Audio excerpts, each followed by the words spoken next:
Hello, thank you so much for watching. My name is Holly Antal. This video is a mini lecture on my theory of cognitive science. I want to get right into sharing my screen, as I would prefer to have this picture of my face on the screen instead of my giant face taking over the whole screen. Um, this overview is meant to be done like a lecture. It's a job that I want one day. I want to do teaching. I really enjoy teaching. I like developing theories, researching them, teaching. I feel like people who want to, develop theories, philosophically or otherwise end up in professorships and jobs in academia. And that would be a longer term goal of mine. I'm not quite there yet in terms of academic certification, but I like to get there one day. But I think I'm creating and identifying research and methods of research that are really relevant and can be used even if I don't have a degree. So I'm trying to put this stuff out there. Cognitive science is a science that is relatively new. And it is also because of that, it is often disputed. Um, I use methods of math and logic that I call fundamental reductions to create universal binary qualifications that interplay with other binary qualifications to define related phenomena discretely from each other. To do this, I create universalized questions that are meant to be specifically relevant for defining opposite ends of a binary spectrum when a phenomenon is occurring. For these questions to be universal, they have to be applicable to every conceivable instance of the phenomenon in question. These questions also have to be able to be reasonably asked of anyone around the world. This kind of logic can be used to identify when something is occurring or rule out that something is not occurring in terms of psychological or cognitive diagnoses. When a pathology is occurring, tests can indicate severity. When a phenomenon or a pathology is understood as occurring, tests can indicate in which of four ways a phenomenon is occurring, such as the four cluster B personalities. We know that binary coding underpins genetics and a lot of science, so it follows that we should be able to reduce phenomena into binary aspects to better locate, define, and understand them. My theory is definitely try to do that. Um, this kind of work is particularly applicable to establishing fundamental frameworks and groundworks for science and scientific theory. It also incorporates a novel type of math that I created called fundamental algebra. Fundamental algebra is used in this and all of my portfolios to create logical methods of understanding, describing, and diagnosing things. It is a synthesis of Boolean binary algebra with algebraic functions in order to describe phenomenon using math. Fundamental algebra has tremendous potential in science and technology, especially in terms of organization and safety checks. The more I dabble in the fields, the more I'm exposed to linguistics, and I just cannot imagine the application of my math in that field. Not yet, at least. But I'm just so excited and also super dreading learning linguistic math. It seems like it will be something I end up dabbling in eventually. I have friends in linguistics and related fields, and I know how intense and math heavy it can get. And with my recent work in cognitive science and psychology, I'm naturally now very curious about language processing. Well, I think I can define things readily in terms of memory processing, learning, and behavior. Linguistically is a whole other story.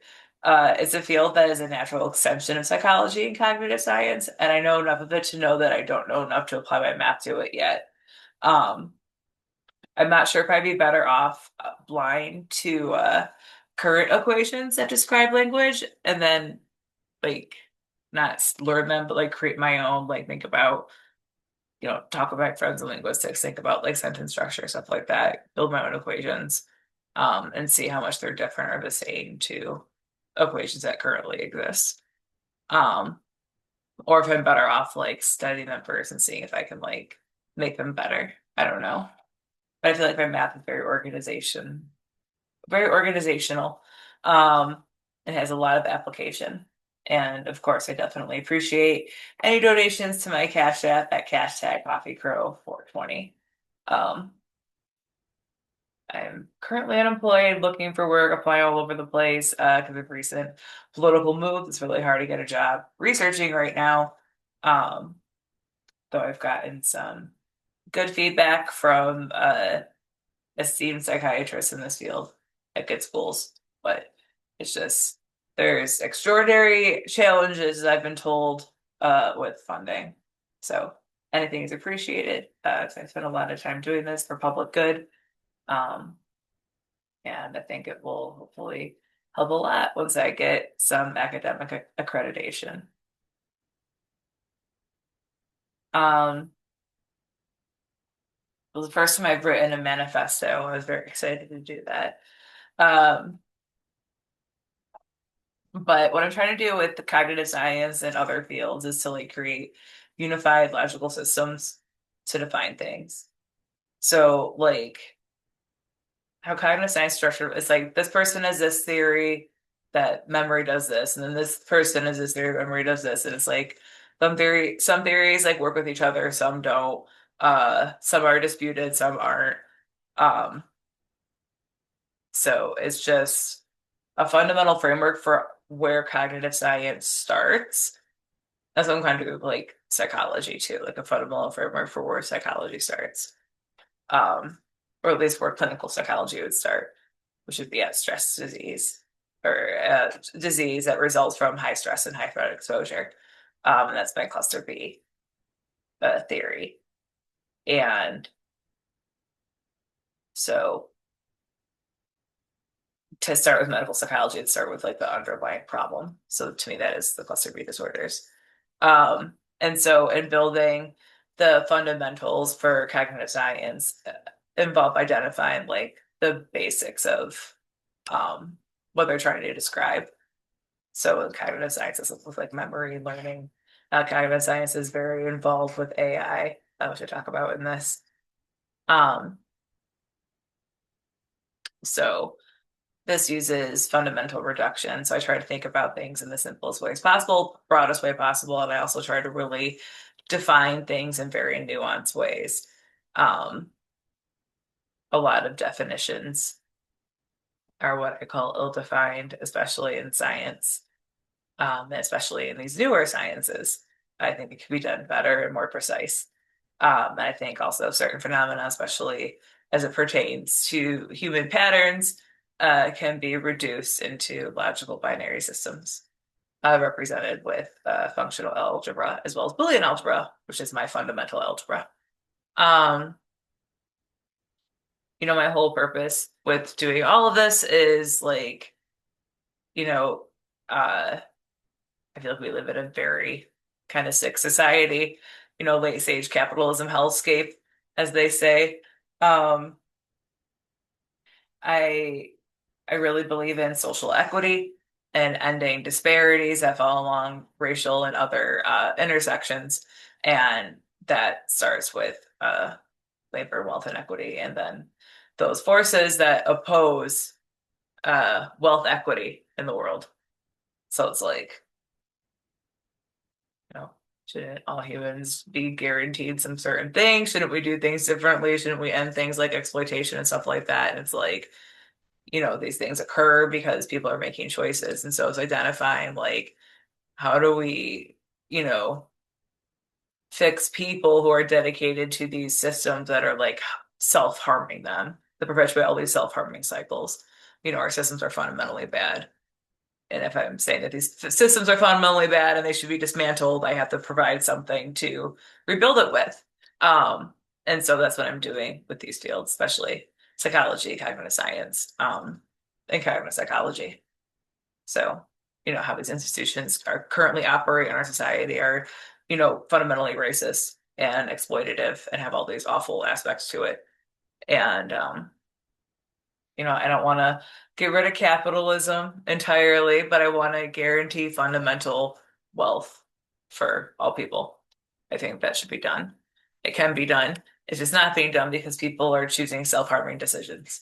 And so I'm particularly good and talented at psychology and stuff like that.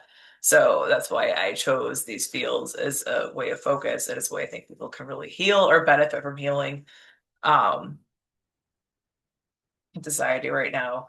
Also, society is very polarized in terms of politics and all those other areas of conflict at the dinner table. And a lot of that stems from not having a fundamental uh, shared reality. There's fractures, I think, in how we perceive reality fundamentally um, that show up both biologically and cognitively and psychologically. Um,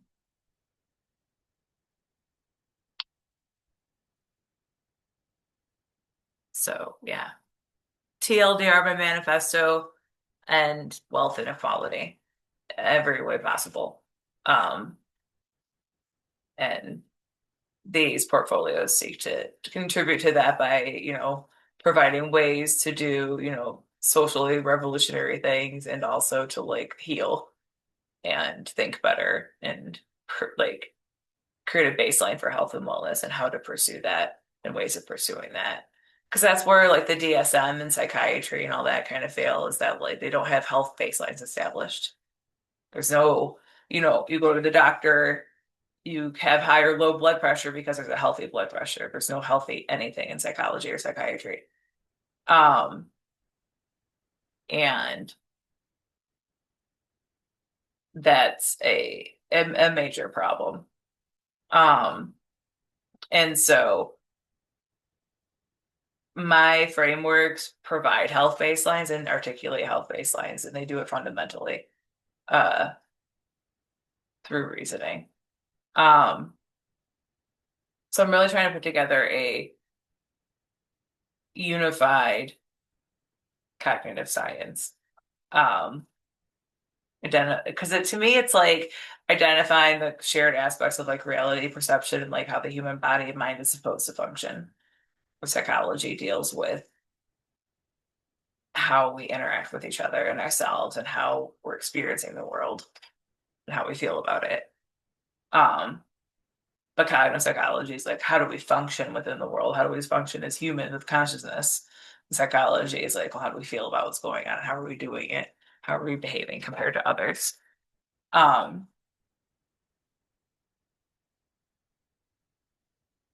and so I'm proposing fundamental reduction to kind of redefine these um, fields. And like one of the biggest problems with academia is so much is disputed. And so much research is done unethically. There's a lot of unethical research that happens.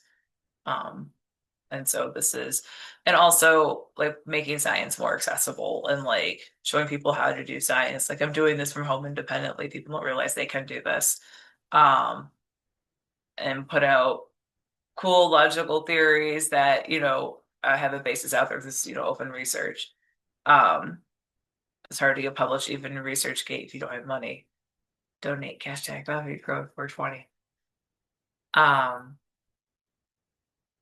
so ill-defined, I haven't looked up the definition ill-defined to see if I've taken it from somewhere, but um, a lot of definitions are vague or they can be disputed, especially when they're trying to define things happening in science. Um, so things aren't typically well defined, and even these I'll probably change and define better. I like being very particular and specific with definitions. Um,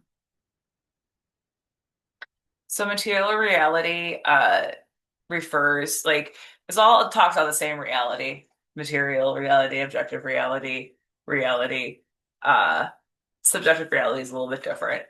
Um, but reality is like the state of things that exist, like my wood desk, the universe we're in, my body talking to, record this video that will be heard and perceived by other people. Um, but it's the state of things as they actually exist. The human experience pertains to how reality is experienced by humans. what it's like for us to sense, perceive, and go about the world, think what it's like. Um, Subjective reality is everyone's specific individual interpretation of reality. We're all snowflakes. We all feel differently.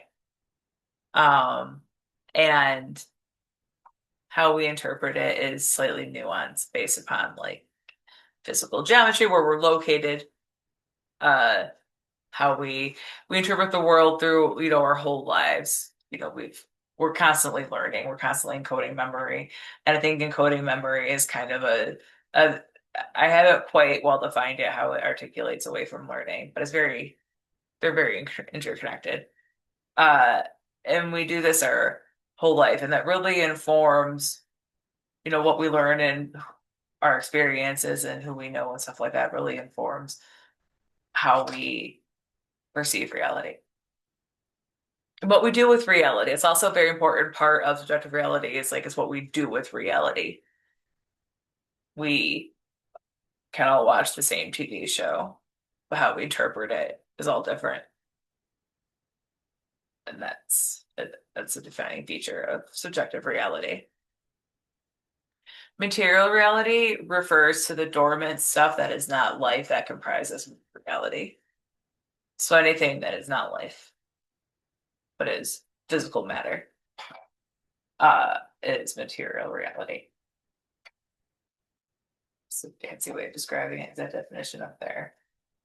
Objective reality is like created or verified when more than one subjective experiencer can observe the same reality. That creates an objective reality. When people watch the same TV show and get the same reaction, there's an objective reality created and shared.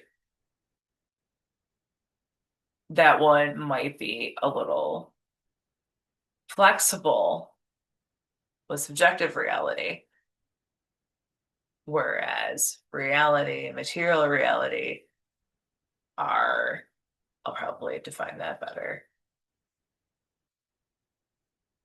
Yeah, objective reality isn't always actual reality. Because two subjective realities could confirm an objective reality, but that objective reality might not be like flat earthers, for example. In their objective reality, the earth is flat. In my objective reality, the earth is round.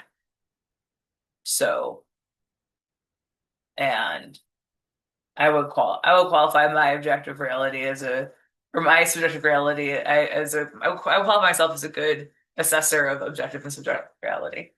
But that, who knows? Um, but so objective reality, I'll probably note that can be a little bit flexible like subjective reality. They interplay with each other.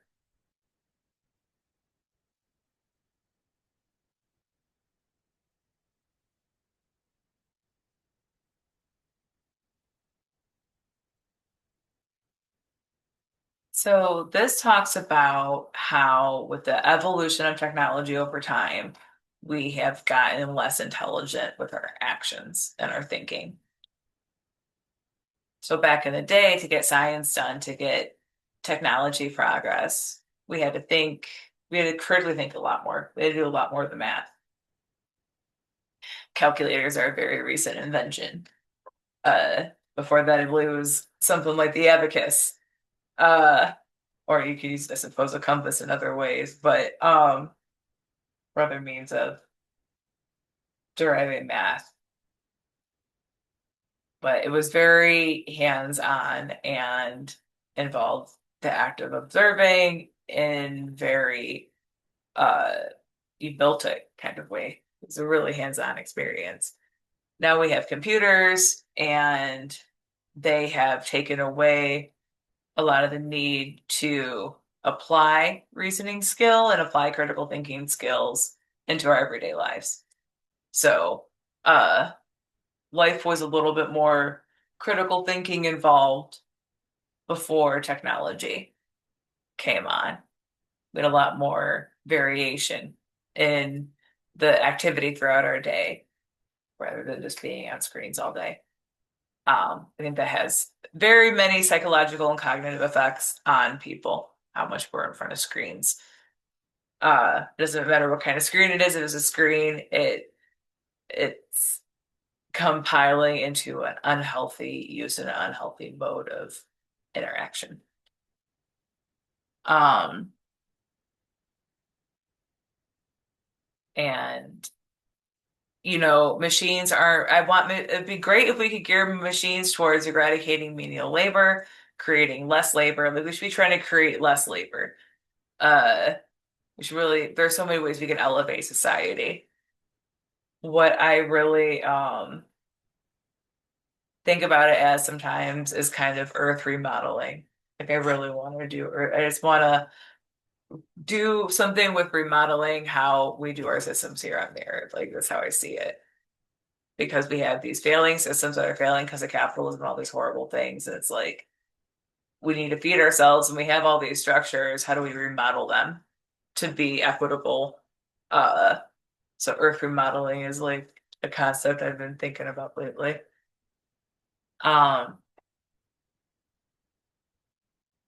I think we're going to see a lot of cognitive. I think cognitive refers to the state of how you perceive reality, how you interact with the environment, uh, from a fundamental basis, where psychology is more about behavior.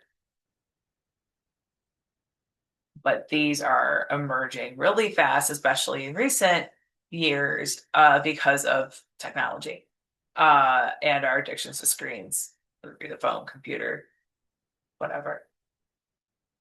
And this is creating different fracturings in terms of how reality is perceived. I think there's a big problem with people not experiencing pleasure and a big problem with people not experiencing fear correctly and developing possibly diluted ideas surrounding it, or in the best cases, they know something's different. But I think there's problems or fundamental differences in the way we perceive reality. That's the question, is your red is my red or whatever? That's a classic kind of cliche question. Uh, but we should be able to verify some aspects of human perception, such as pleasure and fear. Um, and that to me is part of cognitive science. A lot of hype surrounding AI. To me, I think AI, quite honestly, represents like the peak or the apex of what computers can do. AI to me is basically computers on bath salts, or the absolute evolutionary apex of computers. They're as smart as computers can get as AI. And I don't think it can do anything more for us in terms of technological advancement, despite what the acceleration movement may say. I don't think it can do any more for us than it has. I think it do a lot for us in terms of if we apply it to better things and apply it to things in order to establish equity and financial freedom and other freedoms and stuff like that. We direct it towards doing science the right way, how I believe it was intended, which is for good purposes. Instead, most of the science, research, and development has gone towards things negatively. But the advantage with AI is that once there is a willingness to use technology for the better, we can use AI to get it done really quickly, to create more functional systems, to rebuild systems, uh, using sustainable methods that are fair and equitable. So once we get to the point of wanting to do it as a society and get it done with AI really easily, it can help organize us, help us figure it out. But in terms of getting us scientific breakthroughs, humans have to have them. And I think a lot of them are fabricated online, to be honest. A lot of, I'm not sure how much of the media is true, uh, but I question a lot of discoveries, especially discoveries that are observed uh, at CERN, to be quite honest, because it's, observed via camera. It supposedly can take really small pictures. I don't know. I have a lot of questions about how CERN I really question the how sciencey they are. Jean Piaget, hope I'm pronouncing that correctly. He developed, I think about how my theories apply in, existing theories. I try to find the good ones out there. This is, I think, a good one. He has a theory of conservation, which is a hallmark of development between 7 and 11 years old. Is when you start logic thinking. Um, and it's the classic when you have two different glasses of two different heights in the same amount of water, and you pour them in two different glasses.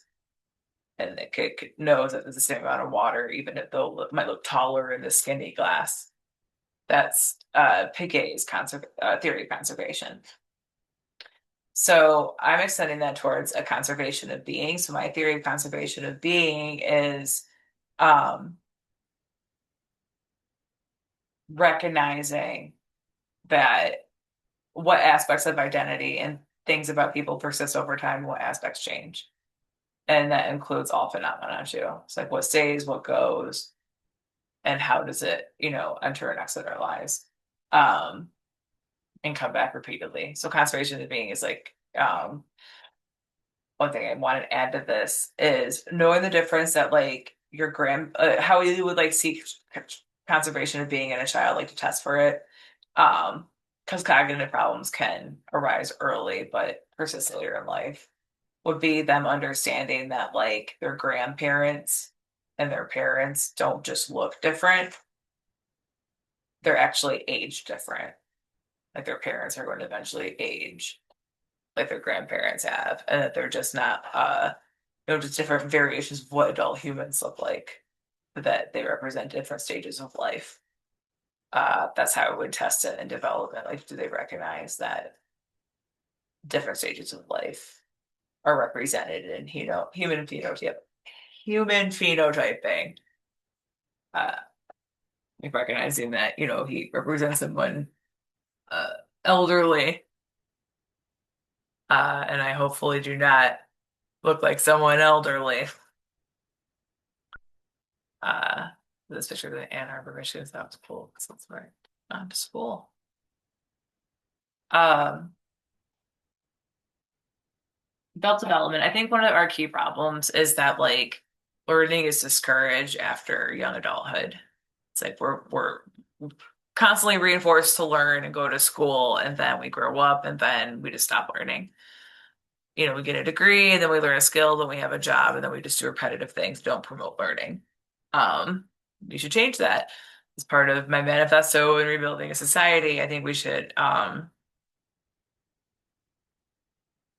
promote like natural talent instead of forced talent. We train people into very specific job things. We can really reorganize how jobs and labor are done easily. The fact of cognitive science. I propose that there's two major types of learning, correlation and cause and effect. Cause and effect is how I describe the basic underlying fundamentals of how logic works. So you can think of cause and effect as also like change and outcome. So cause is like there is a math problem and effect is the equation it can derive. Um, Cause and effect is trying to describe like how we're in an environment that's constantly moving. It's one of the challenges of math and science is that reality is constantly changing. We're constantly moving to some level. Our heart's constantly beating. And we're often like moving around and stuff like that. So like life is constant motion. And so it can be challenging math and science to describe the reality of phenomena, reality because it is in constant motion. But cause and effect is what I'm trying to pin down is like the basic underpinnings of like logical like thinking and processing an equation, for example. Whereas correlation learning, and here's where I get a little bit into linguistics, is that correlation is what I think language is. I think it's like arbitrary association. But with so I would put language and correlation learning. But some uses of language, I would say, use cause effect. But I would say most language might be correlation, um, because it's like repetition and arbitrary association. Words are words because of kind of like arbitrary thing. And it happens sometimes. They don't like necessarily sound how they look in the real world or anything like that, and not all of them refer to sound things that have sounds. So, it's ultimately, I think, arbitrary how we associate, the structure of our language and vocabulary. It's through repetition and then like, so it starts with correlation and it builds through repetition. But then because things are so ingrained in our long-term memory, we can build. Maybe it is correlation building throughout. I don't know. That's where I want to talk to someone in linguistics. Uh, because there's probably four types of learning as well. And I've only identified two so far. There's usually four types of things when I'm trying to describe phenomenon that can be done. Um, this is just a little way to do hierarchy of learning. So I didn't put, so language would be here, and then maybe simple cause effect also be language. Sure. I don't think I put language production anymore. So I'm not quite sure where one way and then go to language production. It's a complicated field. But in terms of learning, these are layers that I've identified. So correlation and then cause effect that eventually combine together to create causalities. Um,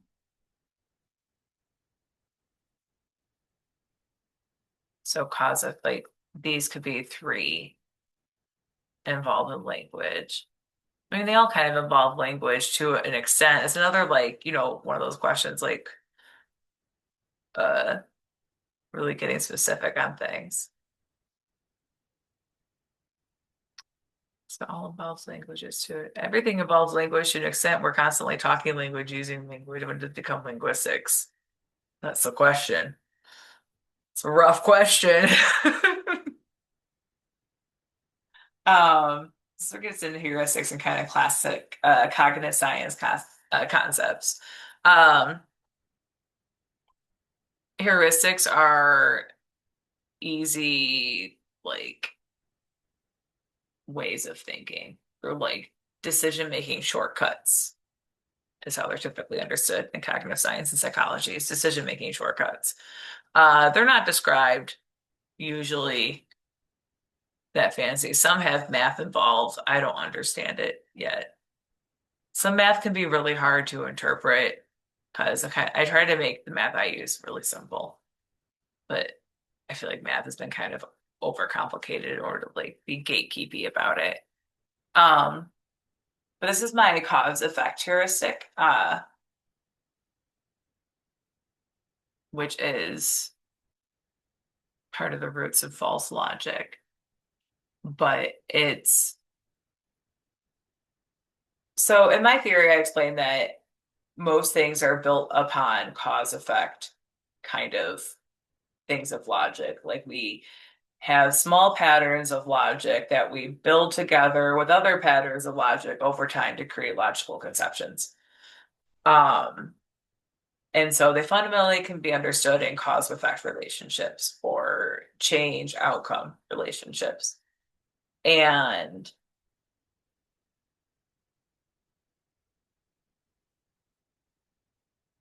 when this heuristic is happening is when you're attributing a correlation as a cause and or you're attributing a false cause as an effect. So you're kind of filling in the blanks. And like I probably talk about this more, but the more that you know about something, the more cause effect relationships you more about a subject. You know a lot about cause effect relationships and you know a lot about something. Um, But an example of this would be someone who says it's going to be cold tomorrow because it's October. Well, technically, the month being October doesn't make it cold tomorrow. It's going to be cold tomorrow because of other things happening. Being October doesn't explain why it's going to be cold. There's a correlation between coldness in the month of October in the Northern Hemisphere, but it doesn't explain the cause effect or why relationship. And so that's where these heuristics can kind of get deployed, where there's things that are kind of seem like cause effects, but they're more correlative. And then sometimes there are false cause effects, reasoning like, well, it's been cold around because the earth is flat. It's a wrong cause effect. Um, so for example, observation found a UFO. A lot of UFOs happen and they're seeing them drones over the East Coast. They don't like them.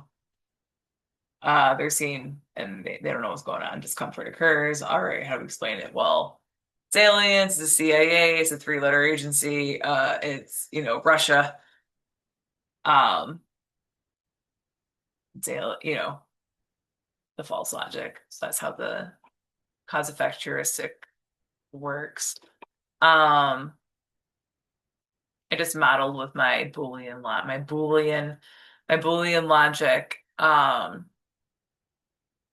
When heuristics are deployed in behavioral responses. So there's four possible responses I made, and it's just a basic question of would you rather be accurate in knowing the entire truth about a given phenomenon, even if that means being wrong, discovering more uncertainty about reality, or feeling discomfort or fear with knowing more about that phenomenon? Because truth can hurt, man. Seeking truth can be a painful experience, and some people can be really conditioned or adverse to seeking the truth. So they really seek comfort um, more than knowing what's true or not. I think that's a big cognitive fundamental difference in the human population: truth seeking versus comfort seeking when it comes to learning. And then, so people who seek accuracy and truth are going to be deploying reasoning and learning. They're not going to be deploying heuristics when it comes to thinking. They're going to know something about why it's cold tomorrow more than, it was cold today, will be cold tomorrow, or it's cold because it's October. Um, people were into weather. If we're not into weather, it would be like, I don't know why. But yeah. Um, Second question, just, does the person engage? Do they try to learn new information or not? Are they ignoring the new information, or are they ignoring or considering it or not considering it? Or are they engaging with it?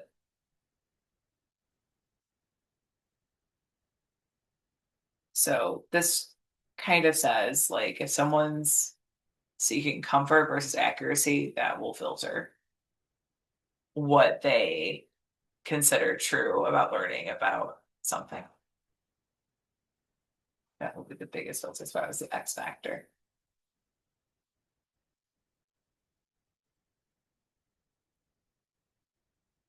These are just vague, various learning and memory definitions. Comprehension's a cool one too. The ability to accurately recall multiple levels of cause and effect logic to explain why something occurs. Level of comprehension is relative to the number of instances of cause and effect logic that could be used to accurately describe a phenomenon.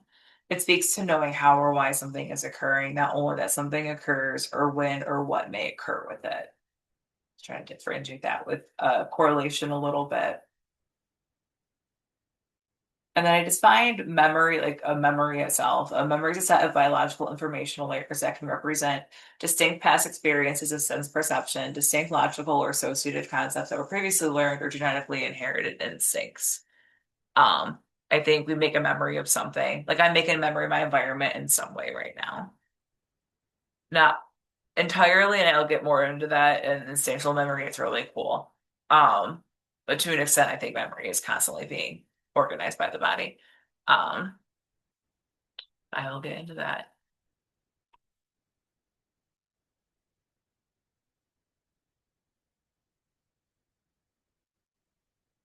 So this kind of builds into what I was just talking about, but uh, memories are formed within the entire body because, when I drop something and pick it up, like I'm not, this has something to do with memory. It relies on my hand, and thinking relies on different memory impressions in order to how to, catch something in the air. Oh, I dropped it. There we go. Uh, so that's based on memory.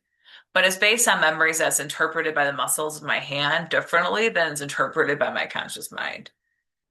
Um, and so instinctual memory refers to memory inside the body that's like not interpreted by the conscious mind.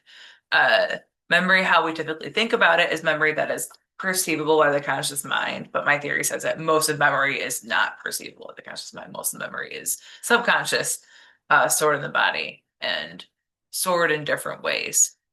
So if my hand has memory, my arms have memory and their muscles based on how to react in survival situations due to genetic memory from, long time ago, and also due to memory that's happening in the current environment. I get into that more. This is where it gets kind of fun. Um,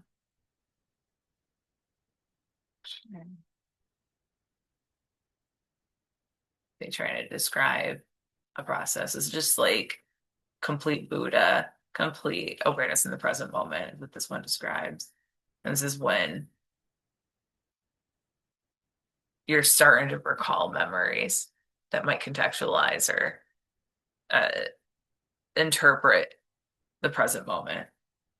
And then this is when you're using past memories or understandings or concepts in tandem with um, new information. So I think memory pertains to a lot of different things. It's really not talked about in that way. It's really talked about in cognitive science and psychology and the basics of like memory. It's like encoding, storage, and retrieval. That's their mechanism for memory for the most part. Uh,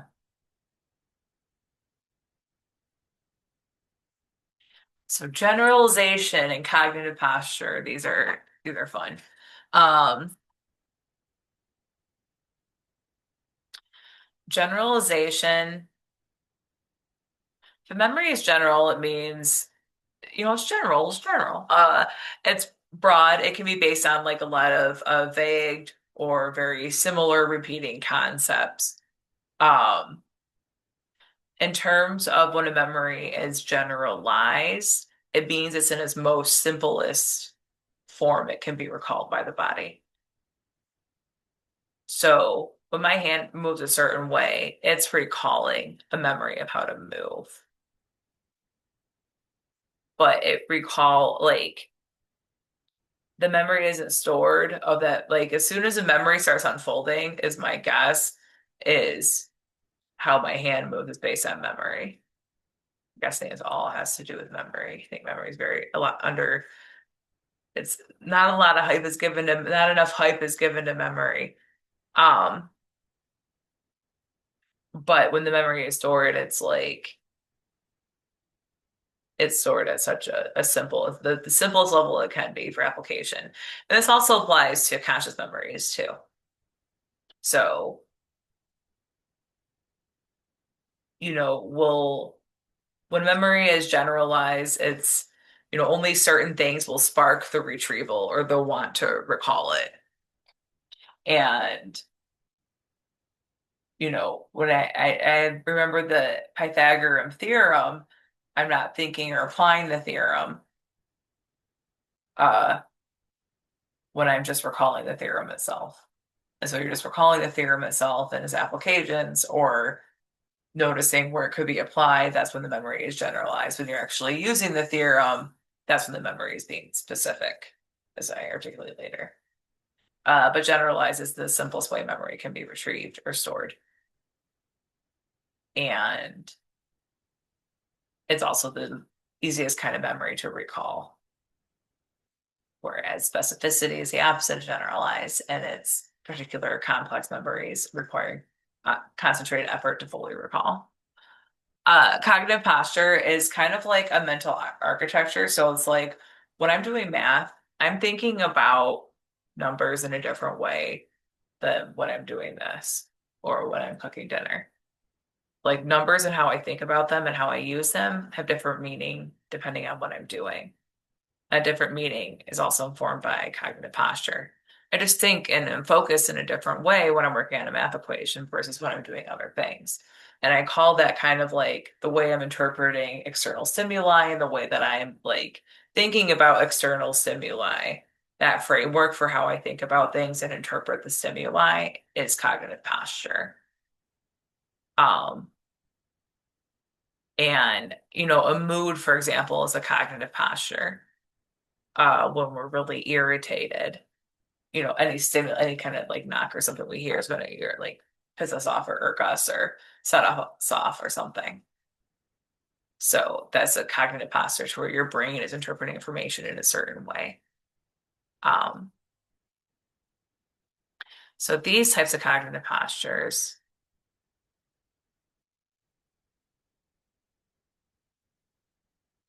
the actual cognitive posture, is like doing a math equation. It's memory recall is actively guiding logical ways of organizing new information. And that could also be sentence formation. Say I keep getting dangerously close to linguistics. It could also be sentence formation. So actual is like for doing, it's like so when you're trying to do something. Whereas interpretive is when you're trying to take in information, you're trying to watch something. Watching movies is an interpretive cognitive posture. Listening to a lecture is an interpretive cognitive posture. Um, and then externalized cognitive posture corresponds to something in the environment influencing the cognitive posture. Internalized cognitive posture, I haven't identified it yet, but that could probably be something like mood.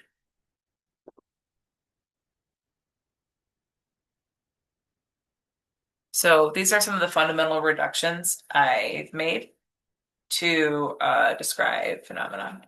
Um, to do my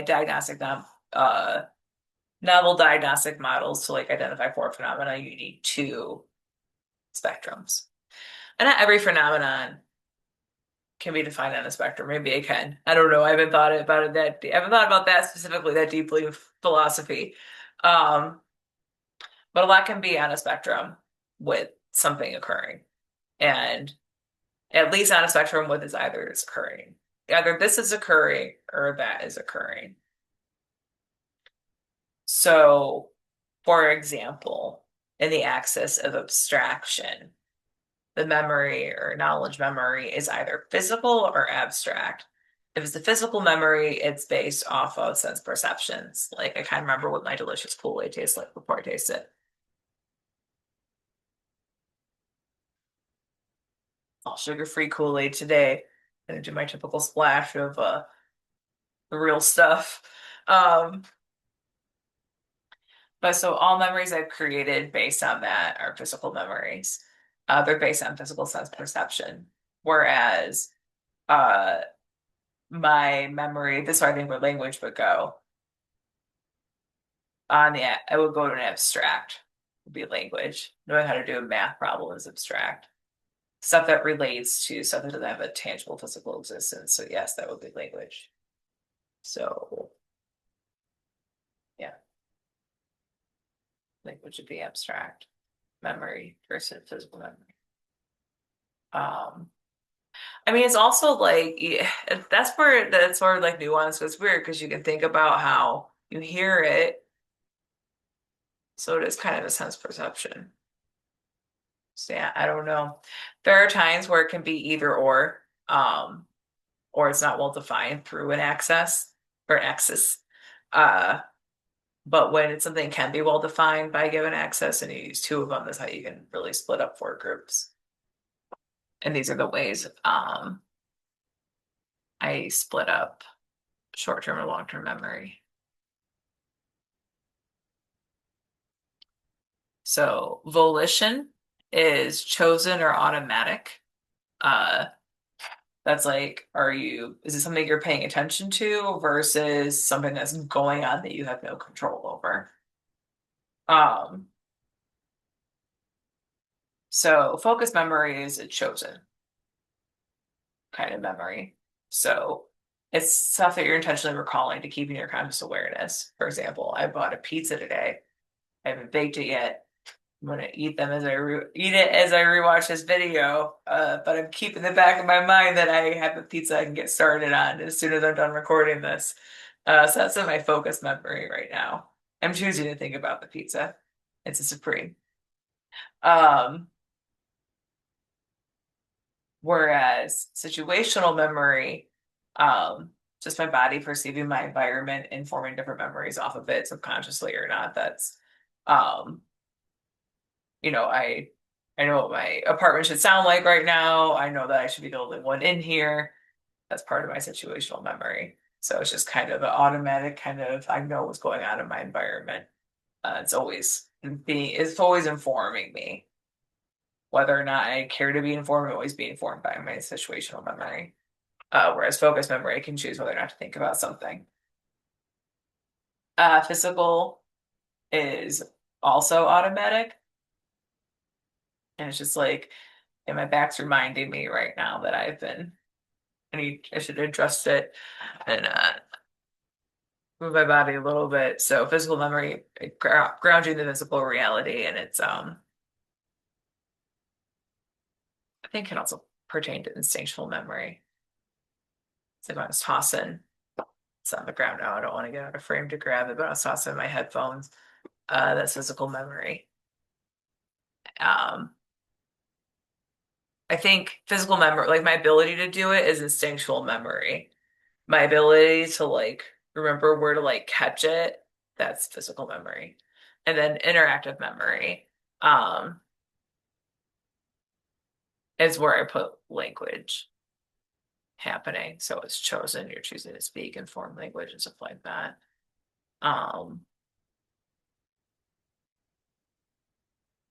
it's specific. It's not generalized. You're thinking of specific things. You have to put a little bit of focus and concentration and effort into it. Uh,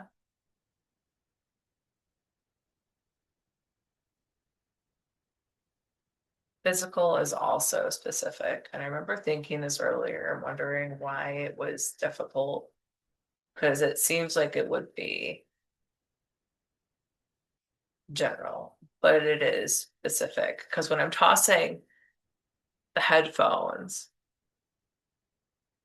I'm specifically thinking of where my hand needs to be, where I'm not thinking of it, but like my physical memory is thinking like where my hand needs to be. So it's reacting to specific things. Um, Situation is general. So it's just taking in the minimum amount of information it needs to establish what I need for a base reality that is grounded correctly.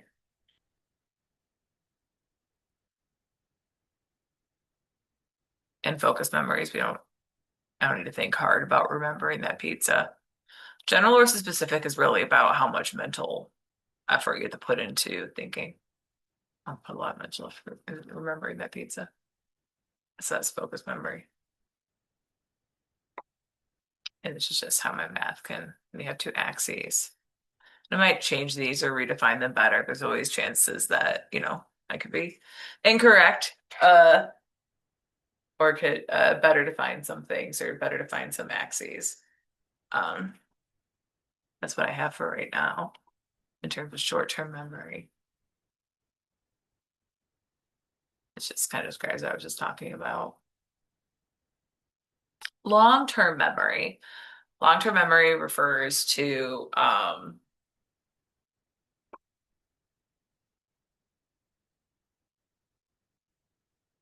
memories that are stored that we can access throughout our lives or throughout most of our lives. It's stuff that we access because we end up recalling it or using it or integrating it. Conceptual memory is the memory formation of abstract ideas. Um,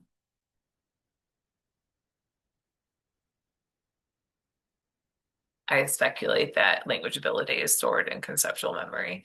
I think it may start in artificial memory, but then it goes into conceptual memory once. I think that's what I was going for earlier. I think language acquisition starts in artificial memory, but then it goes to conceptual memory at a certain point. Um, so concepts refer to anything that doesn't have like a basis in material reality. So like abstract things.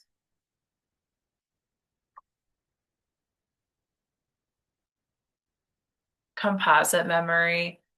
Uh, I just got a text. It's actually kind of funny. I think AI is going to replace things. It's scary. It's not scary. No, we gotta reduce labor. We gotta reduce the labor. It's better to have smarter, more meaningful labor. But I don't think there's going to be an AI takeover in a way that can be bad, personally. I think people are way overhyped over it. Um, Composite memory is uh I was really I like defining this one a lot. It's what how we remember what something was like rather than remembering a specific memory. So I remember living at my last apartment was like I remember what things were like or what how people are like, things like that. That's what composite memory. It's a bunch of things go into creating an idea about something. Composite memories are formed by an anchor, an idea, or a thing that is recalled. They can just exist. You just have like, memories of certain things throughout your entire life, but like, you never thought about how many times you were in this situation all of a sudden, there's so composite anchor, they can be hard to establish after a lot of things have happened, but I'm guessing they could still probably recalls how it will go all the times that that anchor occurred, but maybe not. That would be a good investigation. Um, Photographic memory is like recalling a specific event. Like everyone, I remember very specific things from 9/11, for example. A lot of people do. Us elders who were alive during that time and uh relatively close to adulthood. I was a freshman in high school. And then artificial memory is where like memorized concepts are stored. So if you're an actress and you're memorizing lines in a play, uh, while you're rehearsing the play and doing the play, you have them fresh. You have Hamlet fresh on the mind. And then as you're not practicing or rehearsing or doing the play, then you played Ophelia once and you start losing her lines. Uh, well, might be able to remember some monologues or some lines. The general memorization starts to fade away. So artificial memory is where um, things can either fade out of long-term memory or fade into long-term memory. They're kind of a limbo memory storage, but they're also uh, deals with arbitrary associations. So this is also how when people have false logic, if they reason about things in a false logic way, that logic will be stored in artificial memory. It could move to conceptual memory, but I think that's mostly arbitrary. It doesn't follow real logic, so I don't think it gets stored in conceptual memory, but that could be a thing. Um, these are distinguished in the survey using um, the abstraction axis and the logic axis. So it's logic versus arbitrary. Conceptual is logical. So it's doing math, speaking coherent sentences as logical, um, and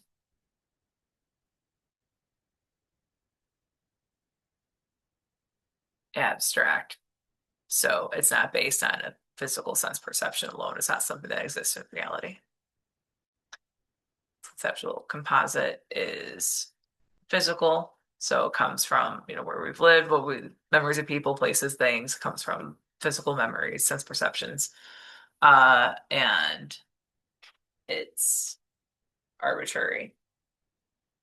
It's just stuff we happen to remember through arbitrary association. Photographic is physical, so it's memory, so sense perception, stuff we physically perceive. And then it is logical, so remember specific coherent things about the memory. And then artificial is abstract, so stuff memorized, false logic, and it's arbitrary, so association or correlation rather than formed by logical connections. It's the way of putting it in those fancy surveys I do. So this is cool. Instinctual memory is the deepest part of human memory. It's the largest portion of the human memory, and it's primarily subconscious. Um, so I think a lot about like, how deeply are we thinking to really move our bodies or anything like that. Uh, it's a type of thinking, but it's not a very conscious type of thinking. It almost happens.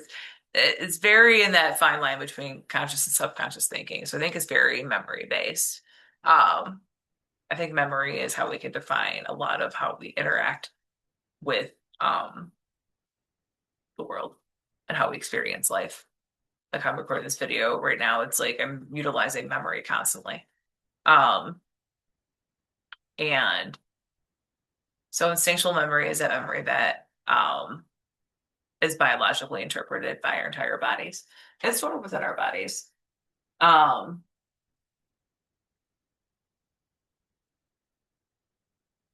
I like cognitive postures, instinctual postures are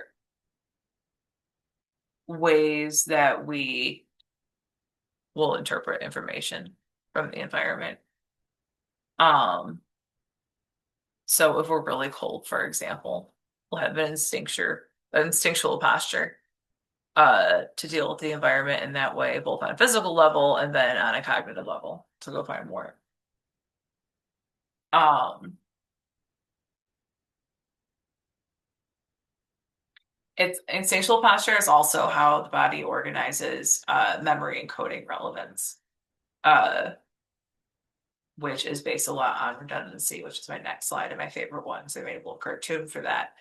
Um,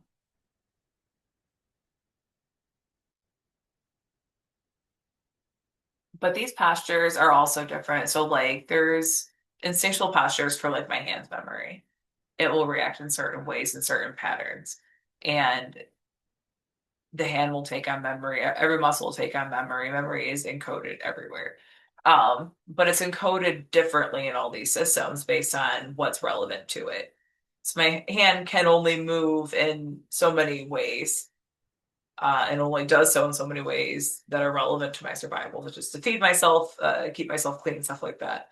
Um, and so that's where these memories get kind of limited, is that there's only so many things we need to do or want to do with our movement uh, to survive.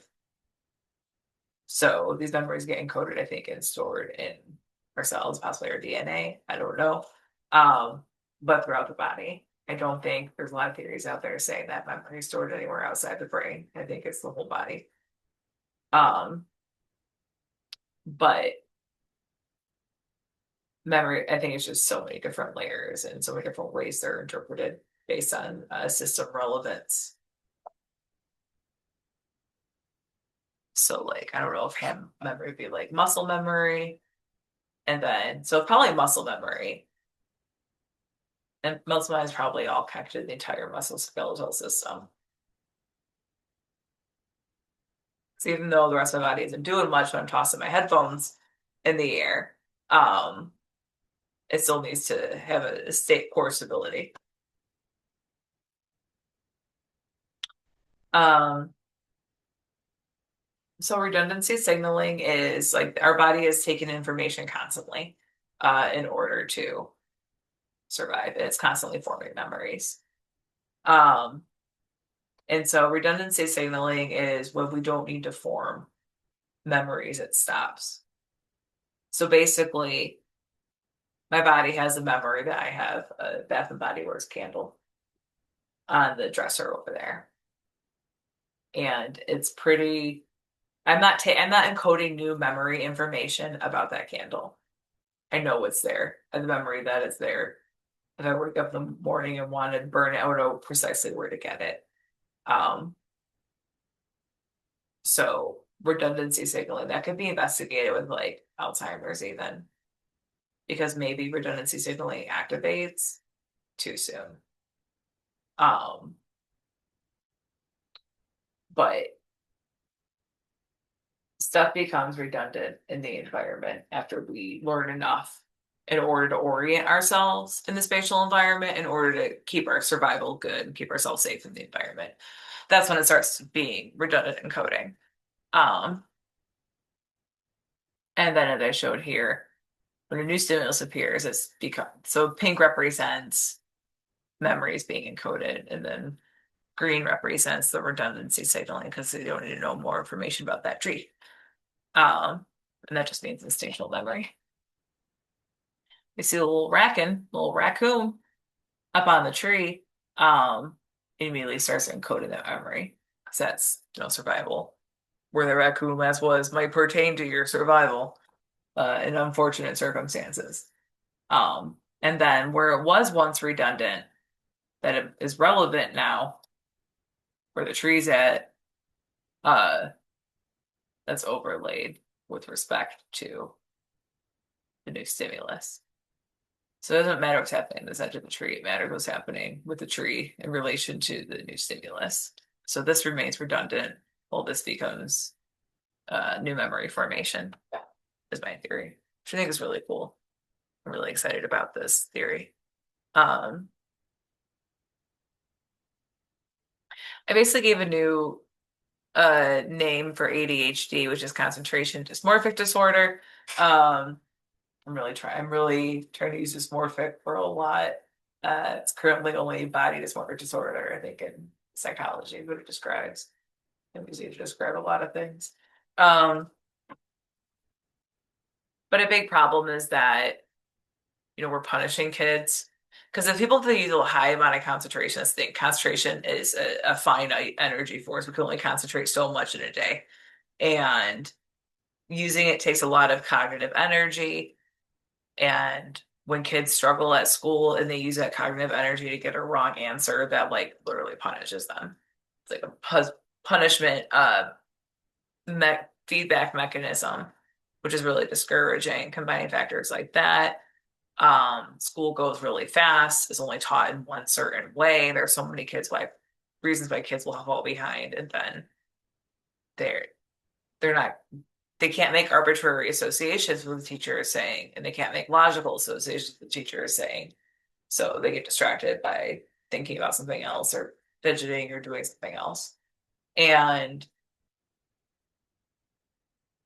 so there's a lot of environmental factors going into ADHD or ADHD type illnesses. Um, Mostly I think is expectations in our education system. And then I think it's also, there's problems with child development and exposure to screens and all the different problems those can create. So this ends on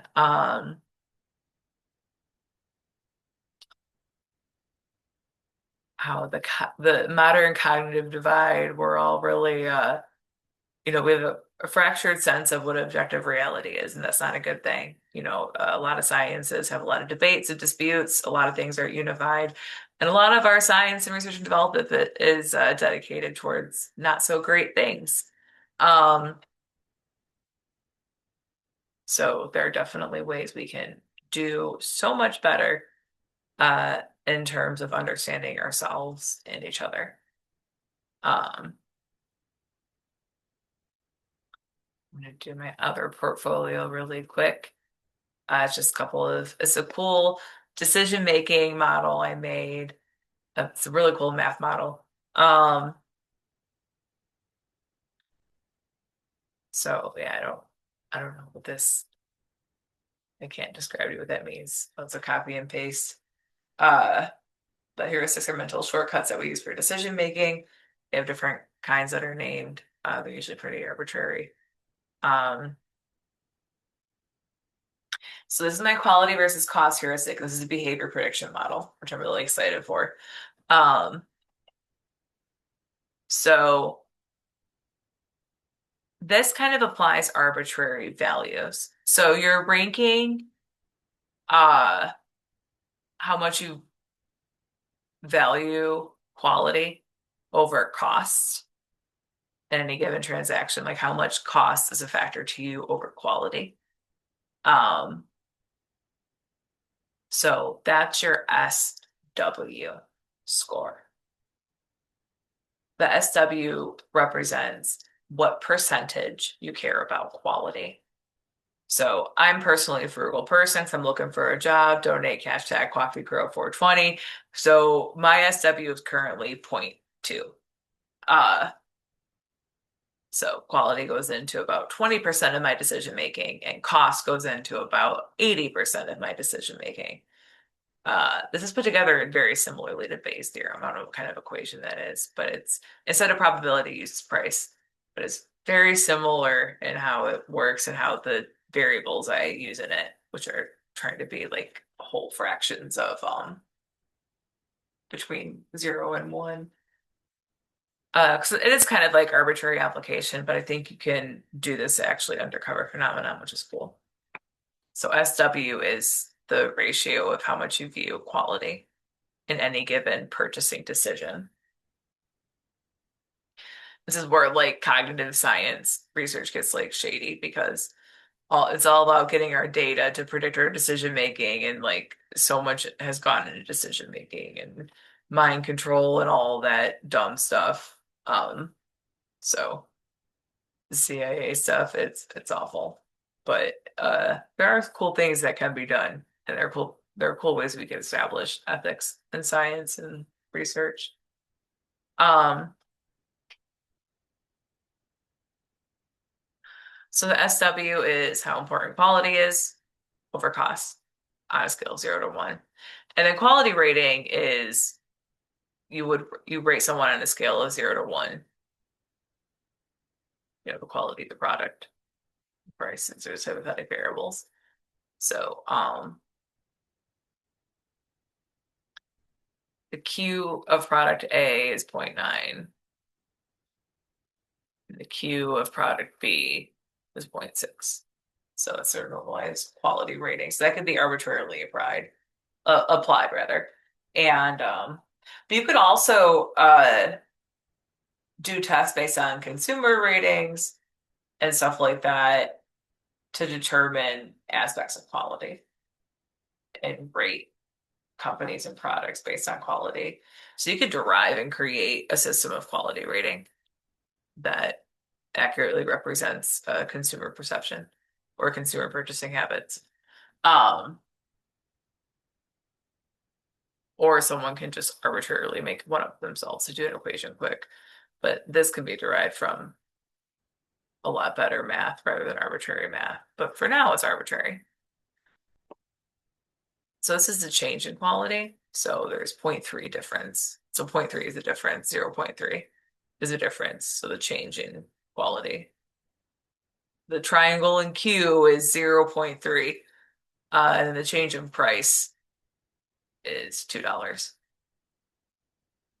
So here's the intimidating looking math equation. So this basically says that if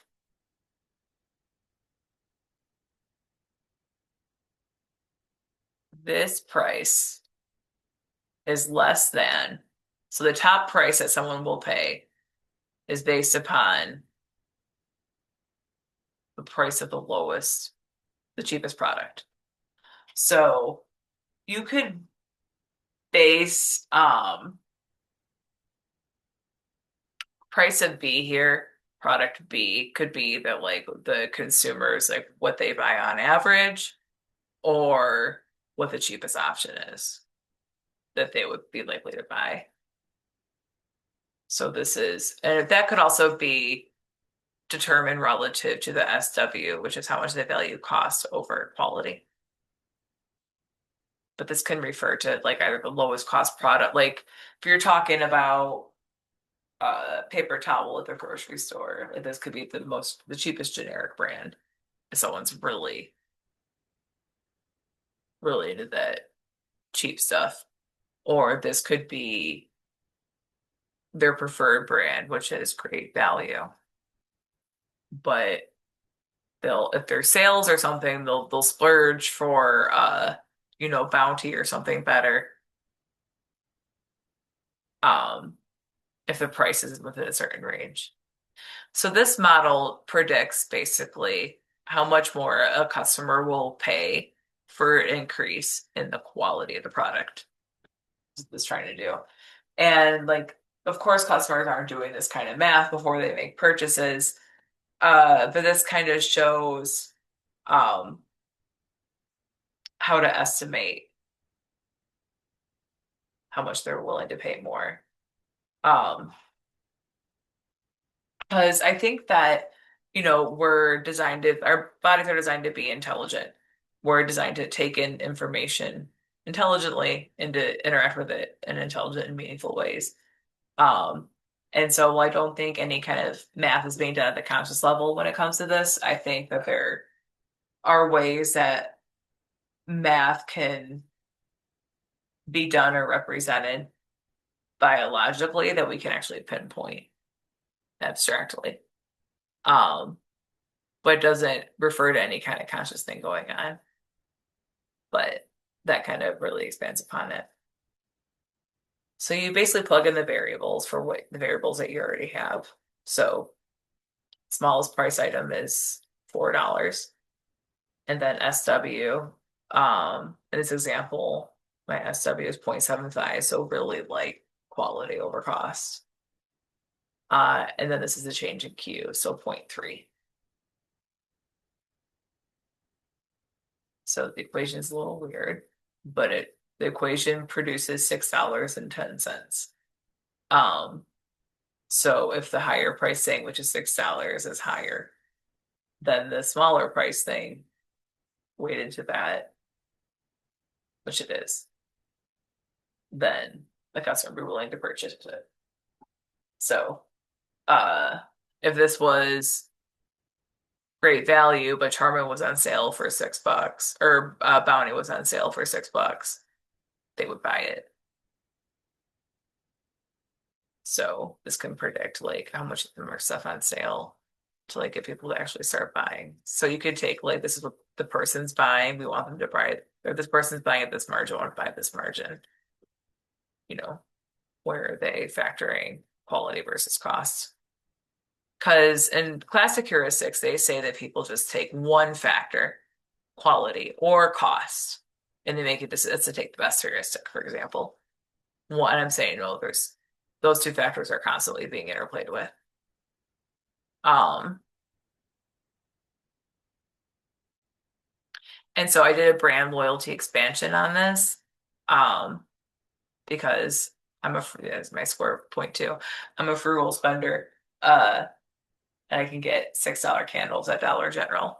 So the change in loyalty score, when there's not a big difference in quality. So there's quality score, but there's loyalty score. I really love Bath and Body Works, so they have a high loyalty points for me. Dollar General, I'm not loyal to that brand. So they have a 0.1. But the candle legitimately is good. The candles I've gotten are really good. And so it's not a big quality difference. There's a big loyalty difference. So in case it's a big loyalty difference, you use the change in loyalty instead of the change in quality. But you use the same equation just with the change in loyalty instead of the change in quality. And it shows that, all right, I'm buying them at $6 at Dollar General because they're cheap. At what point with this? Because even though it does take into account the SW that I'm frugal, it does take into account the point too that I don't value quality. But it's not even looking for quality at this point, it's looking for loyalty, which is kind of a substitute for quality. But uh the math works out that um I would spend about 11.76 and sure. I mean, they go on sale for around $12, and I do it around $12. It's very specific, but you could use it to estimate ranges and stuff like that. Um, but it's just a little uh math expression I use that can predict when people will spend more on an item for a quality or perceived quality increase or an actual quality increase. Um, and then lastly, this is my false justification, or I'm sorry, my faux justification heuristic. Um, and it's the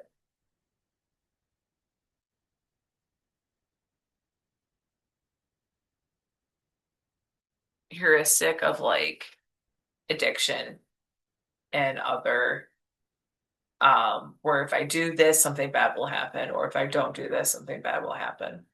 Um, this logic is framed as if I don't um the justification, the faux justification is that if I don't choose this behavior, a catastrophe, imagine consequence or catastrophe is going to happen. So thus the behavior I choose is that. So I don't choose it. If I don't take another hit of the drug, I'm going to feel very, very terrible. So I'm going to hit the drug, for example. Um,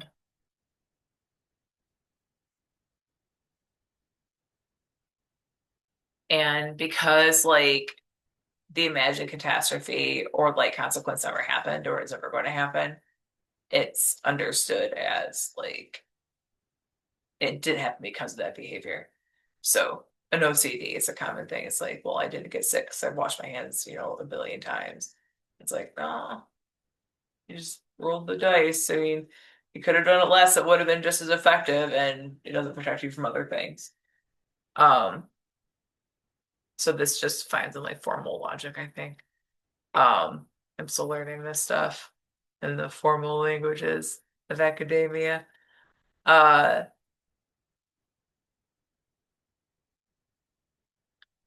and this could be written for implication. If you choose something, if I ask them out, they're going to humiliate me. It's going to be the end of the world, and blah, blah, blah. So I'm not going to choose that. So the reverse of that could be done. But it's like a false loop of reinforcement because you're attributing like a false catastrophe that could happen or like um reason that stuff could happen based on the decision that has nothing to do with it. Um, and that's kind of how the flow justification works. I don't know, heuristics are um very kind of abstract and arbitrary concepts. Uh, but that pretty much ends this presentation. Thank you so much. Once again, hashtag Coffee Pro 420. Appreciate any donations to my independent research effort. Thank you so much for tuning in. This has been fantastic. Once again, my name is Holly Antal, and this has been a video on the theory of cognitive science. Thank you.